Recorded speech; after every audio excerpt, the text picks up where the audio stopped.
कहानी की शुरुआत एक ऐसी रहस्यमयी दुनिया से हुई जो धरती की सतह से हजारों किलोमीटर नीचे बसी हुई थी, जहां आसमान से लेकर पानी की गहराइयों तक खतरनाक जीवों का आतंक फैला हुआ था। यहीं हमें इस दुनिया का रक्षक किंग कॉन्ग दिखाई दिया, जो एक छोटे बंदर के साथ झील के किनारे पहुंचा था, लेकिन उसे जरा भी अंदाजा नहीं था कि वो एक पहले से बिछाए जाल में फंसने वाला है। छोटे बंदर ने अचानक महसूस कर लिया कि सामने झील के अंदर कोई बड़ा खतरा छुपा है। फिर भी उसने जानबूझकर कॉन्ग को पानी में उतरने के लिए उकसाया, लेकिन उसकी चालाकी कॉन्ग से छुप नहीं सकी। उसने बस आसपास की हवा को हल्के से सूंघा और तुरंत समझ गया कि आज उसे अच्छा शिकार मिलने वाला है। इसके बाद कॉन्ग बिना कुछ कहे सीधे झील में उतर गया और आराम से नहाने लगा। उधर छोटा बंदर घबरा गया कि कहीं उसकी चाल पकड़ी न जाए, इसलिए वह पानी पीने का नाटक करने लगा। तभी अचानक एक अजीब सा जीव तेज रफ्तार से उनकी तरफ बढ़ने लगा। नहाते वक्त कॉन्ग को भी खतरे का एहसास हो गया। उसने जैसे ही पीछे पलट कर देखा, तभी एक विशाल ड्रैगन अपना बड़ा मुंह खोलकर उस पर झपट पड़ा। ये देखकर छोटा बंदर समझ गया कि उसकी योजना सफल हो गई है और वह तुरंत किनारे की तरफ भागने लगा ताकि खुद को बचा सके। उधर कॉन्ग जमीन पर हर तरह की लड़ाई जीत चुका था, लेकिन पानी में इस तरह के दुश्मन का सामना पहली बार कर रहा था। कॉन्ग उसकी चाल को समझ ही रहा था कि अचानक ड्रैगन उसे खींचकर सीधे झील के अंदर ले गया, लेकिन उसे नहीं पता था कि गुस्से में कॉन्ग कितना खतरनाक हो जाता है। उधर छोटा बंदर यही सोच रहा था कि अब वह कॉन्ग से हमेशा के लिए बच गया है, लेकिन अगले ही पल किंग कॉन्ग का विशाल हथियार सीधे उसके सामने आ गिरा। छोटा बंदर कुछ समझ पाता उससे पहले ही कॉन्ग ने उस ड्रैगन का कटा हुआ सिर सीधे उसके सामने पटक दिया। ये देखकर छोटे बंदर को लगा कि अब कॉन्ग उसे बुरी तरह पीटेगा, लेकिन कॉन्ग ने कुछ नहीं किया, बल्कि उसने अपनी कुल्हाड़ी उठाकर उसे आगे बढ़ने का इशारा कर दिया। दरअसल बंदर नहीं जानता था कि किंग कॉन्ग अपने जैसे किसी को ढूंढने के लिए हजारों सालों से इस दुनिया में अकेला भटक रहा था। वह हर दिन भूखा रहता था और अक्सर यहाँ के खतरनाक भेड़िए उसे दौड़ा दौड़ा कर परेशान करते रहते थे। जब सैकड़ों भेड़िए उसके पीछे पड़ जाते, तब वह छलांग की मदद से किसी तरह बच निकलता। लेकिन इस बार भेड़ियों के झुंड ने उसका पीछा नहीं छोड़ा। वे लगातार उसे घेरने की कोशिश करते रहे। आखिरकार जब उसके सामने गहरी खाई आ गई और भागने का कोई रास्ता नहीं बचा, तब वह मजबूर होकर पलटा और लड़ने के लिए तैयार हो गया।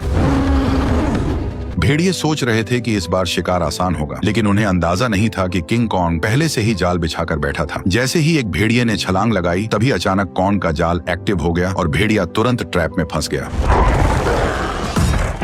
गड्ढे में गिरते ही लकड़ी के नुकीले भाले भेड़िए के आर पार निकल गए। सही मौका देखते ही कॉन्ग ने तुरंत पेड़ का भारी तना उठाकर गड्ढे में फेंक दिया। जैसे ही जाल एक एक करके एक्टिव हुए, पहाड़ से बड़े बड़े पत्थर लुढ़कते हुए नीचे गिरने लगे और भागने की कोशिश कर रहे भेड़िए वहीं फंस गए। लेकिन धुआं छटते ही कुछ जिंदा बचे भेड़िए फिर भी शिकार छोड़ने को तैयार नहीं थे। गुस्से में किंग कॉन्ग ने एक भेड़िए की लाश पकड़ी और अपनी ताकत दिखाते हुए उसे जोर से फाड़कर 2 टुकड़ों में बांट दिया। ये देखकर बाकी बचे भेड़िए डर के मारे पूंछ दबाकर वहां से भाग गए। हालांकि शिकार मिलने के बाद भी किंग कॉन्ग के चेहरे पर कोई खुशी नहीं थी, क्योंकि उसके मुंह के सड़े हुए दांत ने उसे बहुत परेशान कर रखा था। इसी बीच छुपकर बैठी एक छिपकली मौका देखकर मांस का टुकड़ा उठाकर भागने लगी। किंग कॉन्ग तुरंत उसे रोकने के लिए झपट पड़ा, लेकिन तभी उसका ध्यान दूर से आई आवाज पर चला गया। घाटी से आती उस दहाड़ को सुनकर उसे लगा कि शायद उसका कोई अपना उसे बुला रहा है, इसलिए वह तुरंत उस दिशा में दौड़ पड़ा। लेकिन वहां पहुंचकर उसे सिर्फ एक अजीब सा मेंढक मिला जो उसी के जैसी आवाज निकाल रहा था। सालों तक भटकने के बाद भी वह अकेला था और यही खालीपन उसे भीतर से तोड़ रहा था। आखिरकार दांत की तकलीफ ने उसे इंसानों से मदद मांगने पर मजबूर कर दिया। वह ना चाहते हुए भी इंसानी दुनिया में दाखिल हो गया। वहां पहुंचते ही किंग कॉन्ग पहाड़ी पर गिर पड़ा और मदद का इंतजार करने लगा। तभी किस्मत से वैज्ञानिकों की नजर उस पर पड़ गई, लेकिन घबराहट में इंसानों ने सुरक्षा के लिए उसे भारी मात्रा में एनेस्थीसिया दे दिया, जिससे वह वहीं बेहोश हो गया। इसके बाद उन्होंने शहर के सबसे मशहूर डेंटिस्ट को बुलाया। डेंटिस्ट ने बिना एक पल गवाए उस सड़े हुए दांत को उखाड़ने के लिए मजबूत स्टील के तार को कसकर बांध दिया। इतने में ही कॉन्ग ने मुंह से सड़ी हुई बदबू छोड़ दी। सारी तैयारी पूरी होने के बाद जैसे ही स्पेसक्राफ्ट ने अचानक ऊपर उड़ान भरी, तभी एक झटके के साथ किंग कॉन्ग का विशाल दांत बाहर निकल आया। जब किंग कॉन्ग होश में आया तो उसने देखा कि उसका पुराना दांत अब एक मजबूत टाइटेनियम के दांत में बदल दिया गया है। इस नए दांत के साथ उसके अंदर जबरदस्त ताकत आ गई, जिससे उसे लगा कि अब वह किसी को भी हरा सकता है। लेकिन तभी लैब में अचानक किंग कॉन्ग की दुनिया से एक इमरजेंसी सिग्नल आया, जिसने सबको चौंका दिया। इस सिग्नल की सच्चाई जानने के लिए वैज्ञानिकों ने तुरंत एक रेस्क्यू टीम तैयार की और मिशन शुरू किया। उन्होंने किंग कॉन्ग के साथ उस पोर्टल में छलांग लगा दी जो सीधे कॉन्ग की दुनिया में जाता था। जैसे ही वे आगे बढ़े, उनका स्पेसक्राफ्ट तेज रफ्तार से नीचे की ओर खींचने लगा और कुछ ही पलों में वे उस रहस्यमयी दुनिया में दाखिल हो गए। घर पहुंचते ही कॉन्ग ने देखा कि उसका खाना चोरी हो चुका है। उसने तुरंत अपनी कुल्हाड़ी उठाई और सीधे चट्टान के ऊपर पहुंच गया। वहां उसने देखा कि गहरी दरार के अंदर से हल्की नीली रोशनी निकल रही थी, जिसने उसका ध्यान खींच लिया। सच जानने के लिए उसने बिना सोचे सीधे उस गहराई में छलांग लगा दी। घुप अंधेरे में पहुंचते ही उसकी कुल्हाड़ी अपने आप चमकने लगी। रोशनी पड़ते ही उसे दिखा कि चारों तरफ अजीब चमकदार पत्थर फैले हुए हैं जो इस रोशनी पर रिएक्ट कर रहे थे। तभी अचानक दूर से भयानक दहाड़ की आवाज गूंज उठी। वह उस आवाज का पीछा करते हुए झरने के पार पहुंचा, जहां उसे एक नई छिपी हुई दुनिया दिखाई दी। धीरे धीरे आगे बढ़ते हुए उसे अजीब सी बदबू महसूस हुई जो उसे अपनी ओर खींच रही थी। अचानक उसके सामने एक बेहद खतरनाक और विशाल साया उभर आया, जिसे देखते ही किंग कॉन्ग ने तुरंत अपनी कुल्हाड़ी उठाकर मुकाबले के लिए खुद को तैयार कर लिया। जैसे जैसे दोनों के बीच दूरी कम होती गई, वह विशाल साया धीरे धीरे छोटा होता गया और जब सामने आया तो सच्चाई कुछ और ही निकली। असल में वह कोई राक्षस नहीं बल्कि एक छोटा सा मासूम पीले बालों वाला बंदर था, जिसे देखकर वह खुद भी चौंक गया। हजारों सालों में पहली बार अपने जैसे किसी को देखकर किंग कॉन्ग तुरंत झुक गया और अपना हथियार नीचे रख दिया। इसके बाद उसने बंदर से दोस्ती करने के लिए अपना हाथ आगे बढ़ाया। उसे लगा था कि छोटा बंदर भी उसी की तरह अपने जैसे किसी को देखकर खुश होगा, लेकिन अचानक उसने किंग कॉन्ग को जोर से काट लिया।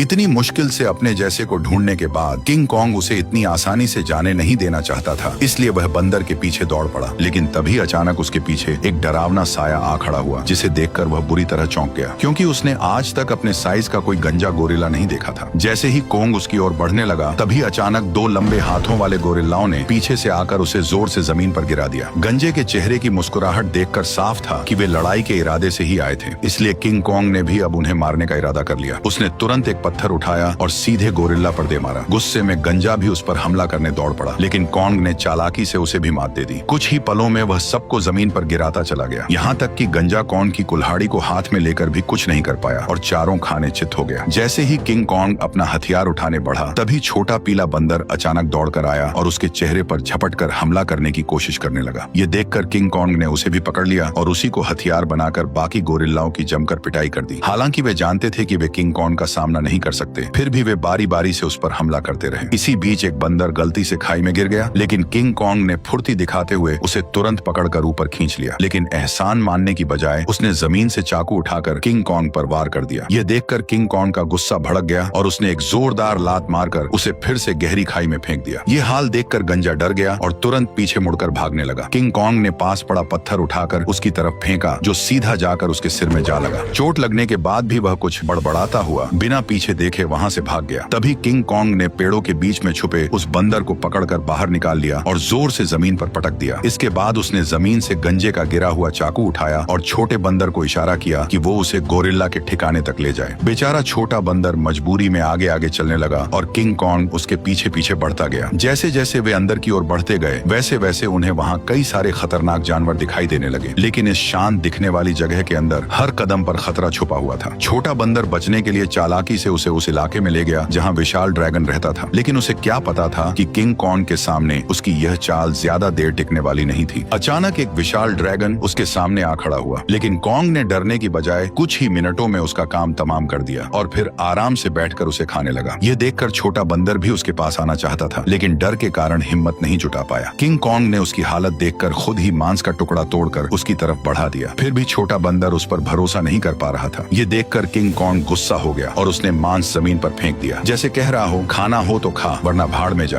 भूख से बेहाल बंदर तुरंत मांस खाने लगा और हर कौर के साथ उसका नजरिया भी बदलने लगा। उसे लगा कि किंग कॉन्ग उतना भी बुरा नहीं है जितना वह सोच रहा था। धीरे धीरे वह हिम्मत जुटाकर किंग कॉन्ग के पास आकर बैठ गया और दोनों शांत होकर एक साथ वक्त बिताने लगे। इस पल बिल्कुल ऐसा लग रहा था जैसे कोई पिता अपने बच्चे के साथ सुकून के पल बिता रहा हो, लेकिन उन्हें जरा भी अंदाजा नहीं था कि जैसे जैसे वे आगे बढ़ रहे थे, खतरा तेजी से उनकी ओर आता जा रहा था। जैसे ही वे और गहराई में पहुंचे, तभी किंग कॉन्ग ने आखिरकार अपने जैसे जीवों को देख लिया, लेकिन यह देखकर उसका दिल टूट गया कि वे सब बेहद बुरी हालत में जी रहे थे। वे सभी दिन भर मजदूरी करने को मजबूर थे और उनका जीवन किसी नरक से कम नहीं था। इसी दौरान एक बूढ़े बंदर से गलती से पत्थर गिर गया, जिससे गुस्सा होकर गोरिल्ला ने उसे बुरी तरह पीट दिया। ये देखकर किंग कॉन्ग खुद को रोक नहीं पाया और उसने जोर से अपनी कुल्हाड़ी जमीन पर मारकर उस बूढ़े बंदर को उठा लिया। तभी वहाँ मौजूद पहरेदार गुस्से में किंग कॉन्ग की तरफ दौड़ा और उसे दखल न देने की चेतावनी देने लगा, लेकिन अगले ही पल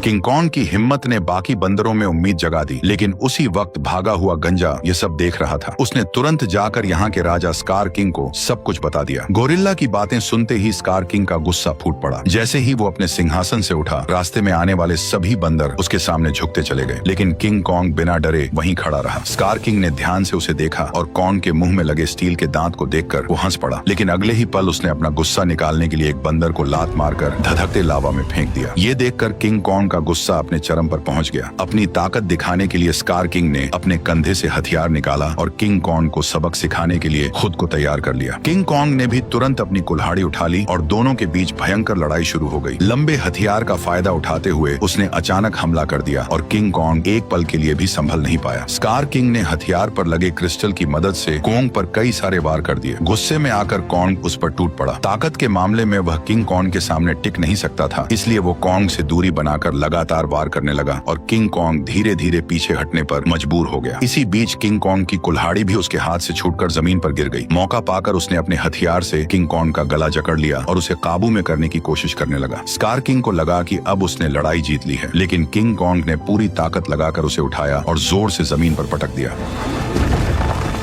किंग कॉन्ग ने कुछ ही देर में उसे चित कर दिया। तभी स्कार किंग ने तय किया कि वह उसे उसकी असली ताकत दिखाकर ही मानेगा। जैसे ही उसके हथियार में लगा पत्थर चमकने लगा, तभी अचानक गोरिल्लाओं ने पत्थर गिराकर लावा का रास्ता रोक दिया। ठीक उसी पल गुफा में छिपे खौफनाक राक्षस की आंखें दिखाई देने लगी। तपती जमीन अचानक बर्फ बन गई और बाहर निकला वही विशाल जीव टाइटन शीमो, जिसने कभी पूरी दुनिया को बर्फ में जकड़ लिया था। स्कार किंग ने तुरंत उसे कॉन्ग पर हमले का हुक्म दिया, लेकिन शीमो इस हुक्म से खुश नहीं दिख रहा था। जैसे ही उस पर दबाव बढ़ाया गया, वह दर्द से तड़प उठा और मजबूरी में उसने हमला कर दिया। किंग कॉन्ग ने फुर्ती दिखाते हुए तुरंत छलांग लगाई और पहले वार से खुद को बचा लिया। इसके बाद उसने अपनी कुल्हाड़ी सामने रखकर खुद को संभालने की कोशिश की, लेकिन शीमो की ताकत के सामने उसकी सारी कोशिशें कमजोर पड़ने लगी। देखते ही देखते उसका हाथ जमने लगा और बर्फ में बदलता चला गया। इस अचानक हुए हमले से उसका दाहिना हाथ बुरी तरह घायल हो गया और वह कमजोर पड़ने लगा। मौका देखकर स्कार किंग ने तुरंत उसे खत्म करने का आदेश दे दिया। जैसे ही अगला हमला होने वाला था, तभी पीछे से छोटा बंदर सुरंग की ओर इशारा कर उसे तुरंत भागने को कहने लगा। उसी समय शीमो ने मजबूरी में फिर से हमला कर दिया। ये देखकर किंग कॉन्ग तुरंत मुड़ा और तेजी से सुरंग के अंदर घुस गया,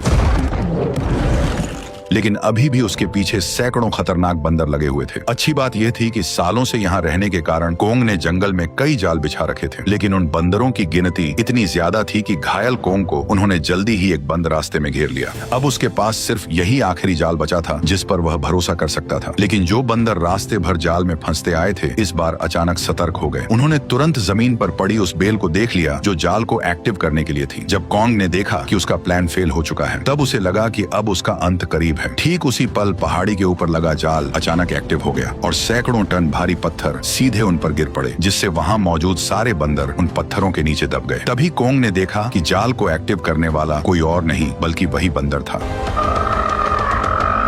अब कोंग बुरी तरह घायल था और लड़ने की हालत में नहीं था, इसलिए वह छोटे बंदर के सहारे इंसानों के पास लौटने लगा। लेकिन उसे अंदाजा नहीं था कि अभी भी एक बंदर जिंदा बच गया है। उधर कोंग के साथ आए वैज्ञानिकों ने देखा कि उनका बेस पूरी तरह तबाह हो चुका है। तभी उनकी नजर चट्टान के ऊपर बने एक विशाल हाथ के निशान पर पड़ी, जिससे उन्होंने अंदाजा लगाया कि इस दुनिया में कोंग जैसे और भी विशाल जीव मौजूद हैं। जल्द ही वे जंगल की गहराई में पहुंच गए, जहां उन्हें एक छुपा हुआ यंत्र दिखाई दिया। जैसे ही लड़की ने उसे दबाया, उसी पल कई जगहों से पानी बहकर नीचे आने लगा। वह पानी मिलकर एक तेज धारा बन गई और जंगल के अंदर की ओर बहने लगी। वैज्ञानिक उसका पीछा करते करते एक रहस्यमयी जादुई दीवार के सामने पहुंच गए, जिसने जंगल के अंदर एक अदृश्य जगह को छुपा रखा था। जैसे ही उन्होंने उस दीवार को छुआ, तभी उसमें नीली चमक दौड़ पड़ी। ये देखकर उन्होंने तुरंत दीवार के अंदर एक छेद कर दिया और तभी उनके सामने एक ऐसा नजारा आया जिसे देखकर उनकी आंखें खुली की खुली रह गईं। दीवार के पीछे एक ऐसी सुंदर और रहस्यमयी दुनिया मौजूद थी जिसे आज तक न किसी ने देखा था और न ही उसके बारे में सुना था। जैसे ही वैज्ञानिकों ने इस दुनिया में कदम रखा, तभी अचानक उन्हें उस दुनिया के जनजातीय लोगों ने घेर लिया। ये लोग इंसानों जैसे दिखते थे, लेकिन उनकी वेशभूषा किसी नॉर्मल इंसान से बिल्कुल अलग थी। वे लोग वैज्ञानिकों को नुकसान पहुंचाए बिना सीधे अपने कबीले के पास ले गए। वहां पहुंचकर उन्हें पता चला कि यह लोग हजारों सालों से धरती के नीचे रह रहे हैं और उस पोर्टल की रक्षा कर रहे हैं जो ऊपर की दुनिया से सीधे जुड़ा हुआ है। स्कार किंग सालों से इसी जगह की खोज में लगा था ताकि वो इस पोर्टल की मदद से इंसानी दुनिया पर कब्जा कर सके। ठीक उसी समय इंसानों की गंध को सूंघते हुए किंग किंग कॉन्ग वैज्ञानिकों तक पहुंच गया, लेकिन अदृश्य दीवार की वजह से वो भीतर की दुनिया को देख नहीं सका। इसलिए कबीले के लोगों ने उस जादुई दीवार में एक दरार बना दी, जिससे कॉन्ग आसानी से अंदर घुस गया और सीधे इंसानों के बीच पहुंच गया। लेकिन उन्हें नहीं पता था कि यह सब पीछा कर रहे बंदर ने देख लिया था। जैसे ही किंग कॉन्ग इंसानों के सामने पहुंचा, तभी वह कमजोर पड़ गया और सीधे जमीन पर गिर पड़ा। वैज्ञानिकों ने देखा कि कॉन्ग का हाथ बुरी तरह घायल है और अब वो कुछ भी करने की हालत में नहीं है। ये देखकर डॉक्टर ने तुरंत फैसला किया कि कॉन्ग के हाथ को पूरी तरह बदलना पड़ेगा। उसे तुरंत मैकेनिक आर्म का आइडिया आया। यह वही सुपर मैकेनिकल आर्म था जिसे इंसानों ने पहले कॉन्ग को और ताकतवर बनाने के लिए डिजाइन किया था। अच्छी बात यह थी कि यह गैजेट अभी भी तबाह हो चुके बेस के नीचे बने अंडरग्राउंड मैकेनिकल स्टोर में सुरक्षित रखा हुआ था। जल्द ही डॉक्टर उसे वहां से निकाल लाया और उसे सीधे कॉन्ग के शरीर के ऊपर लाकर छोड़ दिया, और तभी वह मशीन खुद ब खुद कॉन्ग के जख्मी हिस्से को पहचान कर जुड़ने लगी।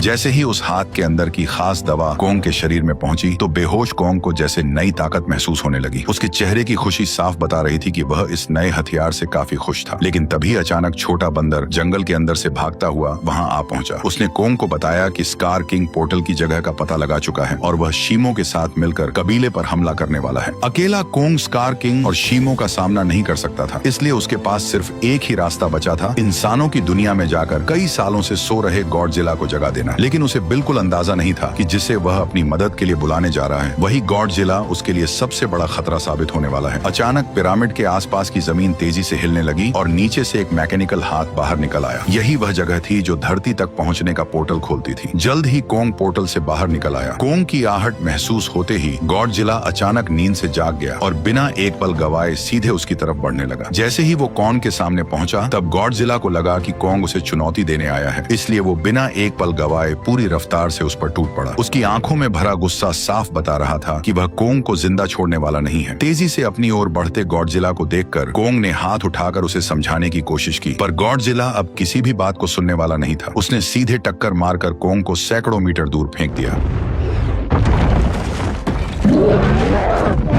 गॉडजिला को रुकता न देखकर कॉन्ग ने पीछे से हमला किया ताकि किसी तरह उसे शांत कर सके, लेकिन रेत आंखों में जाते ही गॉडजिला और भड़क गया। उसने पलटकर कॉन्ग के हाथ को अपने जबड़ों में जकड़ लिया और जोर से उसे जमीन पर पटक दिया, जिससे कॉन्ग पूरी तरह चकरा गया। कॉन्ग संभल भी नहीं पाया था कि गॉडजिला फिर से उस पर टूट पड़ा। जब बातों से कुछ नहीं हुआ तो कॉन्ग ने भी जोरदार पलटवार शुरू कर दिया। हालांकि गॉडजिला अपने सबसे ताकतवर रूप में था, लेकिन मैकेनिकल आर्म की ताकत के साथ अब कॉन्ग भी किसी से कम नहीं था। लेकिन जब कॉन्ग ने देखा कि वह गॉडजिला को हरा नहीं पाएगा, तब उसने बिना एक पल गवाए उसे पकड़कर जबरदस्ती पोर्टल की ओर खींचना शुरू कर दिया। उधर कबीले के लोगों ने स्कार किंग को रोकने के लिए एक खास रेड लिक्विड पानी में मिला दिया। जैसे ही लिक्विड पानी में घुला, एक जादुई बदलाव शुरू हो गया। उससे एक ऐसा सिस्टम एक्टिव हुआ जो दो विशाल पिरामिड को आपस में जोड़ने लगा, और जैसे ही ये पिरामिड जुड़ते, ग्रेविटी कुछ समय के लिए खत्म हो जाती, जिससे सब हवा में उड़ने लगते और स्कार किंग के लिए पोर्टल तक पहुंचना लगभग नामुमकिन हो जाता। लेकिन पिरामिड पूरी तरह जुड़ पाते उससे पहले ही स्कार किंग वहां पहुंच गया। आते ही उसने उस एंटी ग्रेविटी सिस्टम को पहचान लिया। उसने तुरंत शीमो को आदेश दिया कि वह बर्फ से पिरामिड के बीच का रास्ता बंद कर दे। तभी अचानक पोर्टल से एक तेज रोशनी निकली और जमीन पर आ गिरी। अगले ही पल गॉडजिला और कॉन्ग मलबे को चीरते हुए बाहर निकल आए। जैसे ही गॉडजिला की नजर शीमो और स्कार किंग पर पड़ी, तभी उसे सब समझ आ गया कि कॉन्ग उसे यहाँ क्यों लाया है। इसलिए बिना एक सेकंड गवाए वह कॉन्ग के साथ मिलकर उन पर टूट पड़ा। उधर स्कार किंग भी शीमो के साथ उनकी तरफ बढ़ने लगा। दोनों तरफ कोई भी कमजोर नहीं था। जैसे ही चारों भिड़े, उसी पल बर्फ टूट गई और पिरामिड आपस में टकरा गए। उस टक्कर से निकली लहर ने पूरी जगह की ग्रेविटी खत्म कर दी। हर कोई हवा में तैरने लगा, लेकिन इसके बावजूद गॉडजिला बिना ग्रेविटी के भी तेजी से बचते हुए सीधे शीमो की तरफ बढ़ने लगा। वहीं चालाक स्कार किंग ने कॉन्ग की कुल्हाड़ी उठाकर उसी पर हमला कर दिया, पर कॉन्ग ने अपने मैकेनिकल आर्म से हर वार को रोक दिया। कुछ ही पलों में हालात पलट गए और कॉन्ग स्कार किंग पर भारी पड़ने लगा, लेकिन दुश्मन ज्यादा होने की वजह से उस पर पीछे से हमले होने लगे। ये देखकर छोटा बंदर पत्थर उठाकर कॉन्ग की मदद करने लगा। तभी मौका पाकर शीमो ने गॉडजिला पर हमला किया और कुछ ही पलों में उसे पूरी तरह बर्फ में जमा दिया। लेकिन गॉडजिला भी उससे कम नहीं था। उसने एक ही झटके में बर्फ तोड़ दी। उसी समय एंटी ग्रेविटी सिस्टम बंद हो गया और दोबारा ग्रेविटी लौट आई। मौका मिलते ही स्कार किंग कॉन्ग की पकड़ से निकलकर सीधे पोर्टल में कूद पड़ा। उसे रोकने के लिए गॉडजिला और कॉन्ग भी उसके पीछे कूद पड़े, लेकिन इस अफरा तफरी में कॉन्ग की कुल्हाड़ी वहीं छूट गई। दूसरी तरफ इंसानों को अंदाजा भी नहीं था कि कितना बड़ा खतरा आने वाला है। अचानक समुद्र की लहरें जमकर बर्फ के पहाड़ में बदल गईं। अगले ही पल स्कार किंग शीमो के साथ धरती पर पहुंच गया। खुले आसमान की रोशनी पाकर उसने नीचे मौजूद इंसानों को देखकर जोरदार दहाड़ लगा दी।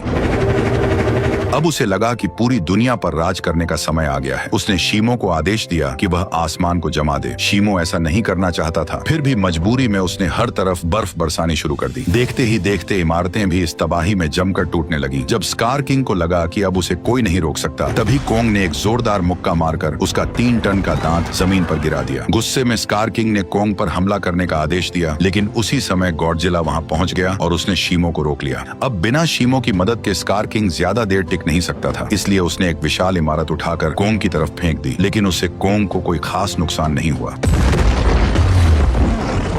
तभी अचानक शीमो पीछे से आकर कोंग के मैकेनिकल आर्म पर झपट पड़ा। शीमो ने फिर से कोंग का हाथ जमाना शुरू कर दिया। ये देखकर स्कार किंग को लगा कि अब उसकी जीत पक्की है, लेकिन उसने पीछे खड़े गुस्से से भरे गॉडजिला को नजरअंदाज कर दिया। गॉडजिला ने तुरंत अपनी पूरी ताकत जगाई और उसका शरीर बैंगनी रोशनी से चमक उठा। अगले ही पल उसने सीधे स्कार किंग पर जोरदार हमला कर दिया, लेकिन स्कार किंग घबराकर किसी तरह बच निकला। उसने अपने हथियार से पलटवार करने की कोशिश की, लेकिन गॉडजिला ने उसे पकड़ लिया और एक ही झटके में 2 हिस्सों में तोड़कर अलग कर दिया, जिससे शीमो को कंट्रोल करने वाला क्रिस्टल नीचे गिर पड़ा। स्कार किंग उसे उठाने के लिए झपटा, लेकिन गॉडजिला ने उसे कोई मौका नहीं दिया। अब सब कुछ उस क्रिस्टल पर टिका था। जिसके हाथ में भी क्रिस्टल आता, वही इस लड़ाई को जीत पाता। उसी अहम पल में छोटे बंदर की नजर कोंग की छोड़ी हुई कुल्हाड़ी पर पड़ी। वह तुरंत छलांग लगाकर नीचे उतरा और कुल्हाड़ी उठाकर इंसानों की दुनिया में पहुंच गया। जैसे ही उसकी नजर जमीन पर पड़े उस क्रिस्टल पर पड़ी, तभी उसने बिना देर किए कुल्हाड़ी के एक वार से उसे चकनाचूर कर दिया। क्रिस्टल टूटते ही शीमो पूरी तरह आजाद हो गया। गुस्से में भरा स्कार किंग छोटे बंदर को पकड़कर मारने ही वाला था, लेकिन कोंग बीच में आकर उस पर टूट पड़ा और कुछ ही मुक्कों में स्कार किंग को चित कर दिया। अब बिना उस क्रिस्टल के स्कार किंग कमजोर पड़ चुका था। उधर आजाद हुआ शीमो गॉडजिला की तरफ देखने लगा, मानो किसी इशारे का इंतजार कर रहा हो। और फिर हजारों साल बाद उसने वही किया जो वह हमेशा से करना चाहता था। एक ही पल में उसने स्कार किंग को बर्फ की मूर्ति में बदल दिया। अगले ही पल कोंग ने उसे हवा में उछालकर पूरी ताकत से जमीन पर पटक दिया और उसके शरीर को वहीं चकनाचूर कर दिया।